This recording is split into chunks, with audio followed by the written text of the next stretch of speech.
నమస్తే welcome to V news Telangana ముందుగా headlines కష్టాల్లో కూడా ప్రజలకు మంచి బడ్జెట్ అందిస్తున్న సీఎం చంద్రబాబు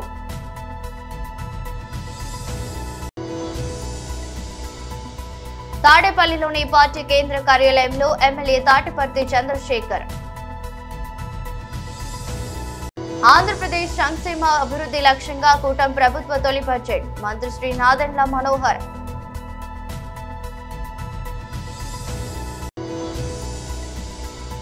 తెలంగాణ భవన్లో బీఆర్ఎస్ నేతల విలేకరుల సమావేశం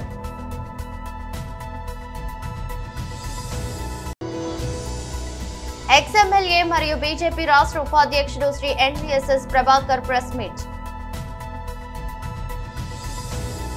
బడ్జెట్ ప్రకటన అనంతరం అసెంబ్లీ కమిటీ హాల్లో సీఎం చంద్రబాబు అధ్యక్షతన టీడీఎల్పీ సమావేశం జరిగింది. ఈ సందర్భంగా చంద్రబాబు మాట్లాడుతూ ఇబ్బందికర పరిస్థితుల్లో కూడా ప్రజలకు మంచి బడ్జెట్ అందిస్తున్నామని చెప్పారు. సంక్షేమం అభివృద్ధికి ప్రాధాన్యత ఇస్తూ బడ్జెట్ కు రూపకల్పన చేశామని అన్నారు. గత వైసీపీ పాలనలో ఆర్థిక విధ్వంసం జరిగిందని ప్రజలు గుర్తించారని తెలిపారు. ఈ బడ్జెట్ ను ప్రజల్లోకి విస్తృతంగా తీసుకెళ్లే బాధ్యత ఎమ్మెల్యేలదేనని చంద్రబాబు స్పష్టం చేశారు. కొత్తగా వచ్చిన ఎమ్మెల్యేలు సబ్జెక్టుపై అవగాహన పెంచుకోవాలని, వచ్చే ఎన్నికల్లో కూడా టికెట్ దక్కాలంటే ఎమ్మెల్యేల పనితీరులో మార్పు రావాలని తేల్చి చెప్పారు. మళ్లీ అసెంబ్లీకి రావాలనే భావనతో ఎమ్మెల్యేల పనితీరు ఉండాలని సూచించారు. ఎంపీలు ఎమ్మెల్యేల మధ్య సమన్వయం ఉండాలని చంద్రబాబు పేర్కొన్నారు. ఎక్కడా విభేదాలకు తావు లేదని, గ్రూపులు కడితే సహించేది లేదని హెచ్చరించారు.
తాడేపల్లిలోని పార్టీ కేంద్ర కార్యాలయంలో ఎమ్మెల్యే శ్రీ తాటిపర్తి చంద్రశేఖర్ మాట్లాడారు.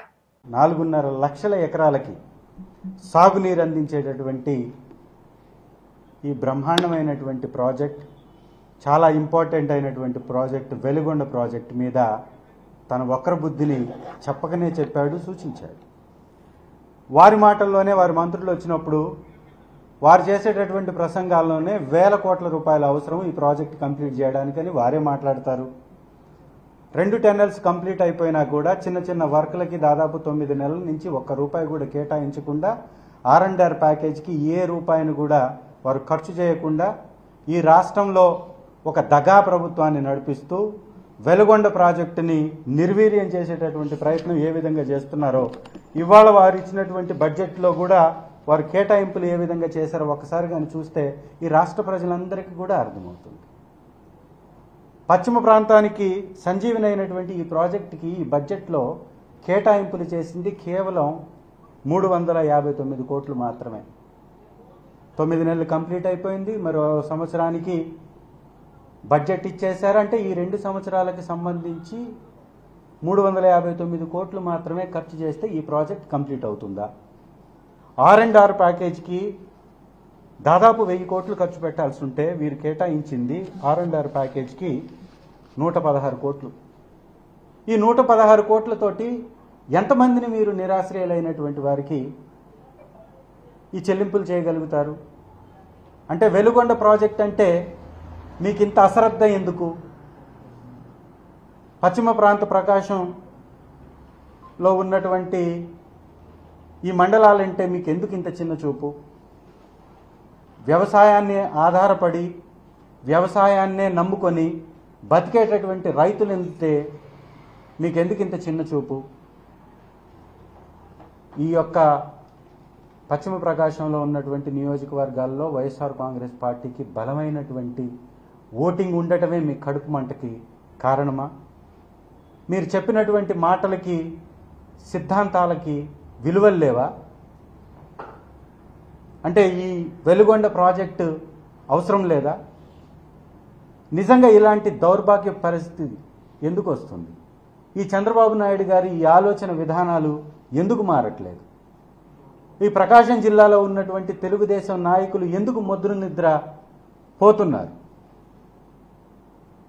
ప్రకాశంలో చాలా చోట్ల తెలుగుదేశం పార్టీ గెలిచింది. ఇవాళ ఎమ్మెల్యేలుగా ఉన్నటువంటి వ్యక్తులు ఎందుకు నోరు మెదపట్లేదు? వెలుగొండ ప్రాజెక్ట్ని నిర్వీర్యం చేస్తున్నటువంటి ఈ ప్రభుత్వానికి వ్యతిరేకంగా మాట్లాడలేక, ప్రభుత్వం నుంచి నిధులు రాబట్టలేక ఏం చేయాలనుకుంటున్నారు ఇక్కడ ప్రాంత ప్రజలు? ఆంధ్రప్రదేశ్ సంక్షేమ అభివృద్ధి లక్ష్యంగా కూటమి ప్రభుత్వ తొలి బడ్జెట్ మంత్రి శ్రీ నాదెండ్ల మనోహర్ తెలిపారు. ఆంధ్రప్రదేశ్ శాసనసభలో గౌరవ ముఖ్యమంత్రి గారు చంద్రబాబు నాయుడు గారు, అదేవిధంగా గౌరవ ఉప ముఖ్యమంత్రి గారు పవన్ కళ్యాణ్ గారి సారథ్యంలో ఆంధ్రప్రదేశ్ ప్రభుత్వం తరఫున ఈరోజు బడ్జెట్ ప్రవేశపెట్టిన ఆర్థిక శాఖ మంత్రి పయ్యావుల కేశవ్ గారికి జనసేన పార్టీ నుంచి మద్దతు పలకడమే కాకుండా మనస్ఫూర్తిగా ధన్యవాదాలు తెలుపుతున్నాం, అభినందిస్తున్నాం.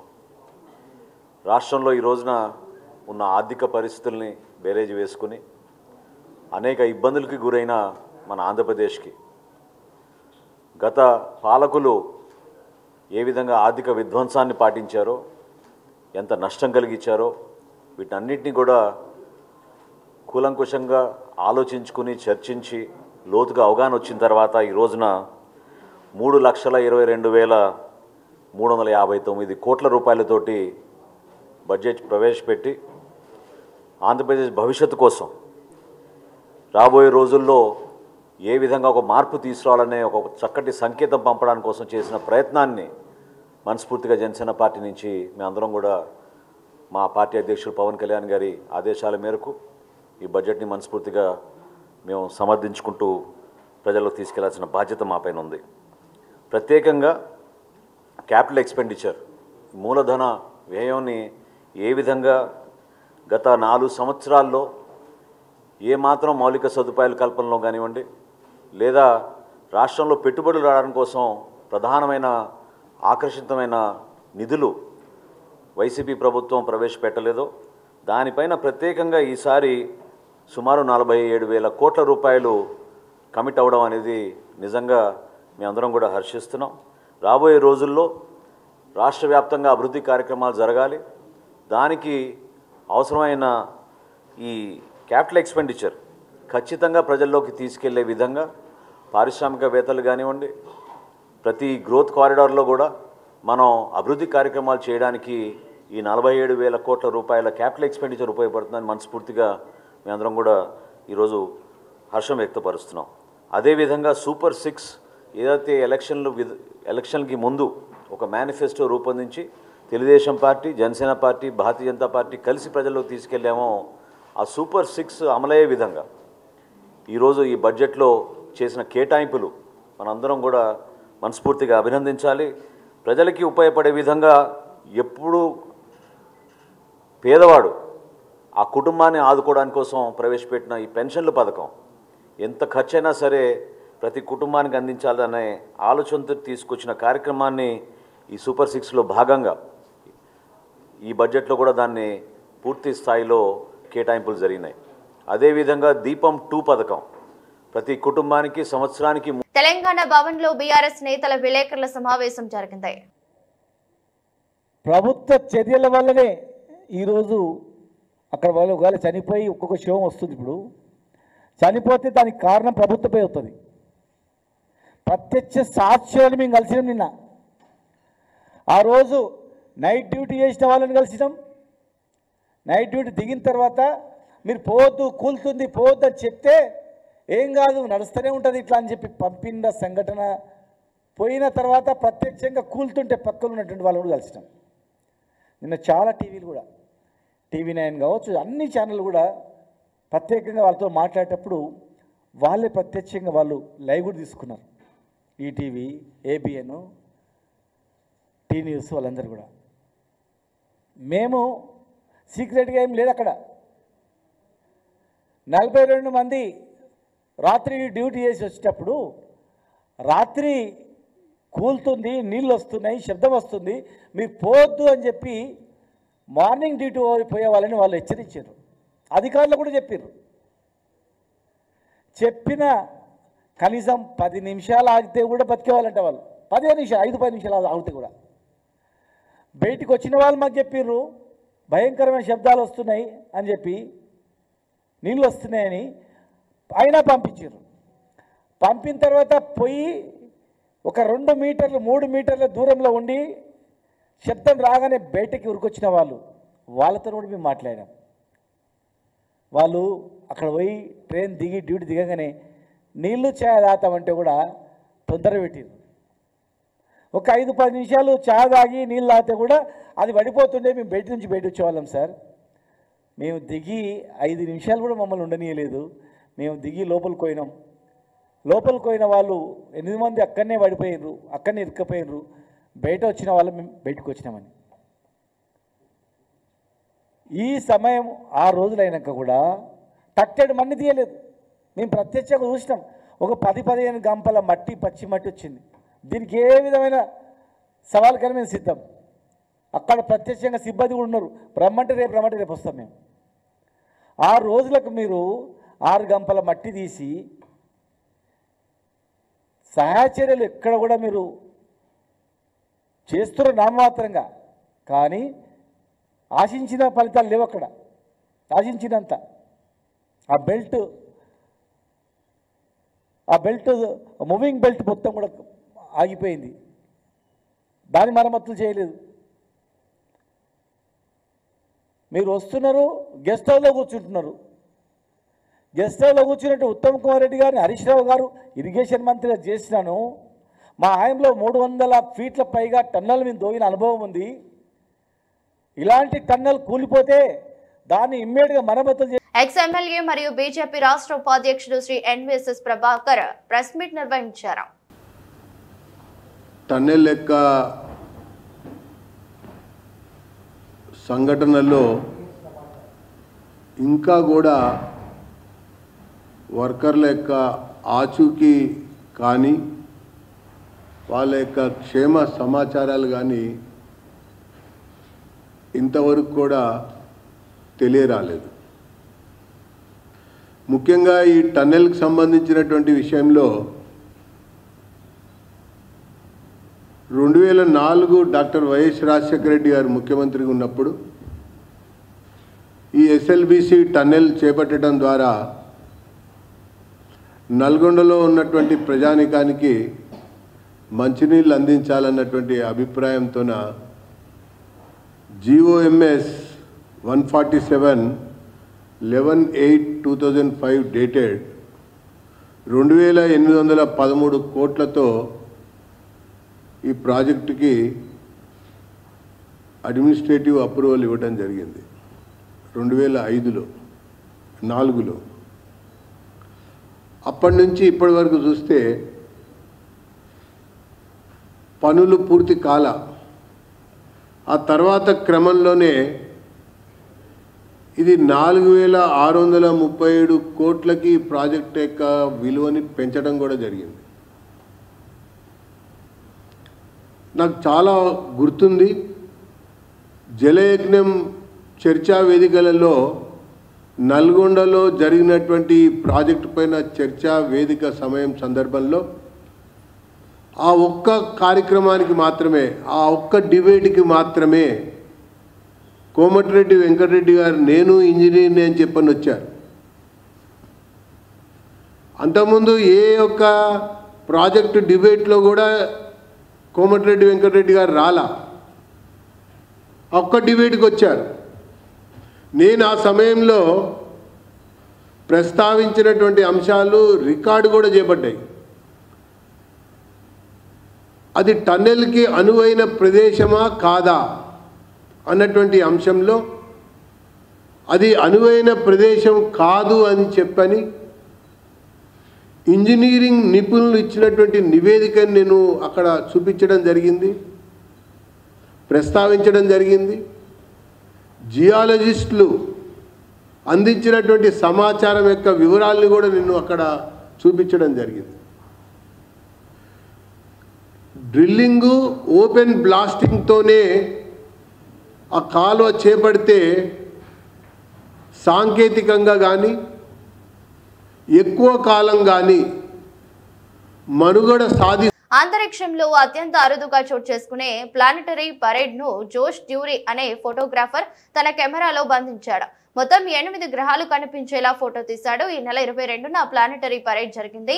సౌరన్ మండలంలోనే తమ కక్షలలో తిరుగుతూ గ్రహాలన్నీ ఒకే వరుసలోకి వచ్చాయి. భూమిపై నుంచి టెలిస్కోప్ల సాయంతో చాలా మంది ఖగోళ అద్భుతాన్ని వీక్షించారు.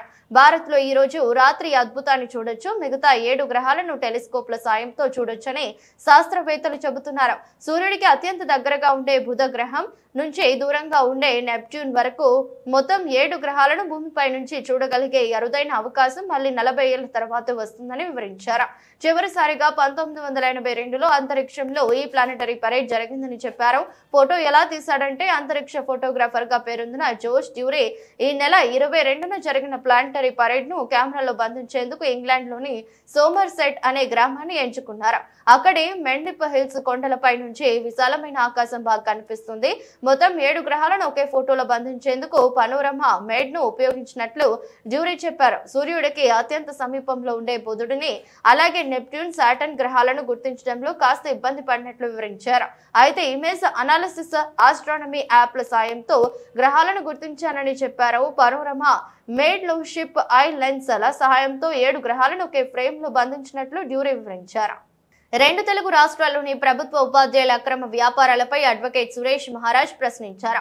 ప్రభుత్వం నుంచి జీతం తీసుకుంటూ పేద పిల్లలకు బంగారు భవిష్యత్తును అందించాల్సిన ప్రభుత్వ ఉపాధ్యాయులు తూతు మంత్రంగా పాఠశాలలు చెబుతూ ఒకవైపు వడ్డీ వ్యాపారాలు, మరోవైపు రియల్ ఎస్టేట్ వ్యాపారాలు చేస్తూ వారి పిల్లలను ప్రైవేటు పాఠశాలలు చదివిస్తూ పాఠశాలలకు వచ్చే విద్యార్థుల భవిష్యత్తు పట్ల నిర్లక్ష్యం వహిస్తున్నారని ప్రశ్నించారు. ప్రభుత్వ ఉపాధ్యాయులు తమ మీద తమకు నమ్మకం లేకనే వారి పిల్లలను ప్రైవేటు పాఠశాలలకు పంపుతున్నారా అదే గనక నిజమైతే మరి పేద విద్యార్థుల పరిస్థితి ఏమిటని దీని మీద ఖచ్చితంగా 2 తెలుగు రాష్ట్రాల్లో చర్చ జరగాలన్నారు.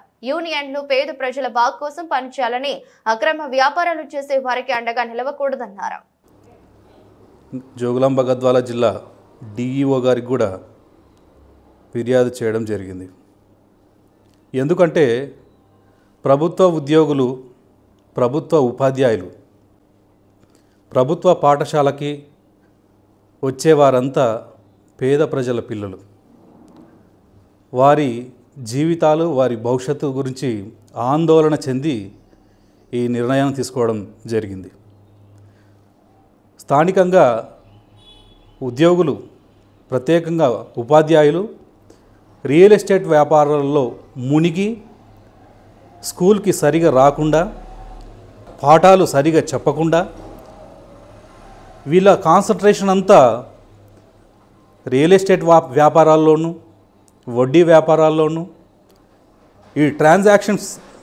ఈ మనీ ట్రాన్సాక్షన్స్ సంబంధించిన వ్యవహారాల్లో నిమగ్నమై ఉన్నారు. ప్రభుత్వ పాఠశాలకు వచ్చే పేద ప్రజల పిల్లలు సరిగా చదువు అందక ఇబ్బందులకు గురవుతున్నారు. ఈ ఉపాధ్యాయులేమో ఎప్పుడెప్పుడు స్కూల్ వదులుతారు, ఎప్పుడెప్పుడు వెళ్ళి రియల్ ఎస్టేట్ వ్యాపారాలు చేసుకోవాలి అనే దృష్టికోణంతో వీళ్ళు బయటనే కాన్సన్ట్రేషన్ చేస్తున్నారే తప్ప పిల్లల చదువుల మీద కాన్సన్ట్రేషన్ చేయట్లేదు. చాలా వందల మంది ఈ తెలుగు రాష్ట్రాల్లో చూసుకుంటే కొన్ని వేల మంది ఉపాధ్యాయులు రియల్ ఎస్టేట్ వ్యాపారాల్లోనూ కొనసాగుతున్నారు. ఈ అంశం గురించి పెద్ద ఎత్తున చర్చ జరగాలి.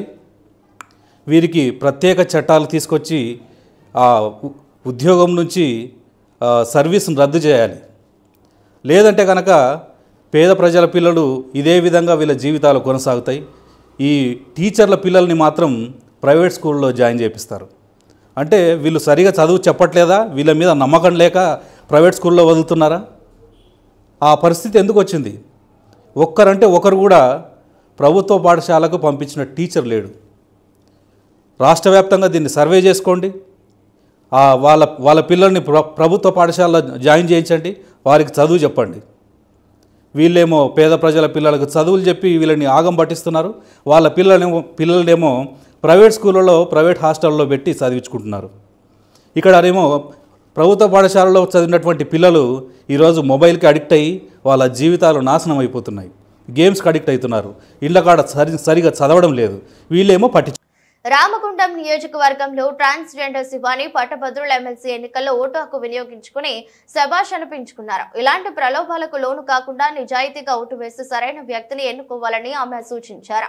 ట్రాన్స్జెండర్ ని చిన్న చూపు చూస్తున్న సమాజానికి ఓటు హక్కుతో సమాధానం చెబుతున్నట్లు ఆమె చెప్పారు. గ్రాడ్యుయేట్స్ గలాన్ని శాసన మండలిలో వినిపించే నాయకుడిని ఎన్నుకోవాలని ఆమె కోరారు.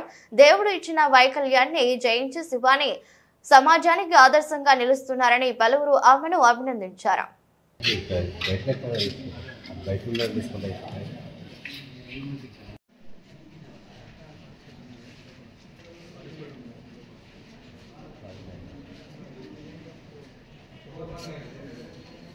నా పేరు శివాని, పెద్దపల్లి జిల్లా గోదావరికని 29వ డివిజన్ అండి. నేను మా తెలంగాణ రాష్ట్ర ఐకాన్ ఓరుగంటి లైలా గారి ఆదేశాల మేరకు మేము ఎమ్మెల్సీ పట్టభద్రుల ఓటుకి అప్లై చేసుకొని ఓటేయాలనే నిర్ణయం తీసుకుంటాం. అలాగే మిగతా జనరల్ పబ్లిక్ అందరూ కూడా ఎలాంటి ప్రలోభాలకు లొంగకుండా ఓటు హక్కును వినియోగించి సరైన నాయకుడిని ఎన్నుకొని దేశ ప్రగతికి ముందంజలో ఉంటారని కోరుకుంటున్నాము. అలాగే ఇక్కడ పెద్దపల్లి జిల్లా మోడర్న్ అవేర్నెస్ సొసైటీ పెద్దపల్లి జిల్లా అధ్యక్షురాలుగా నాకు ఒక్కదానికి ఓటు హక్కు రావడం గర్వకారణంగా ఉంది. మిగతా వాళ్ళు కూడా మమ్మల్ని అందరినీ చూసి తమ ఓటు హక్కును వినియోగించుకొని సరైన నాయకుడిని ఎన్నుకొని దేశ ప్రగతికి, రాష్ట్ర ప్రగతికి, వాళ్ళ పిల్లల ఉజ్వల భవిష్యత్తు కోసమై ముందడుగు వేస్తారని కోరుకుంటున్నాను. వార్తలు ముగించే ముందు మరోసారి హెడ్లైన్స్. కష్టాల్లో కూడా ప్రజలకు మంచి బడ్జెట్ అందిస్తున్న సీఎం చంద్రబాబు.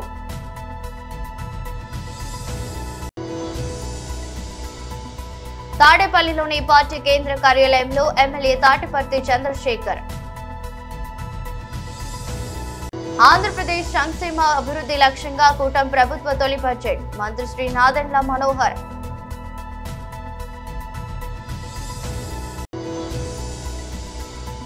తెలంగాణ భవన్లో బీఆర్ఎస్ నేతల విలేకరుల సమావేశం.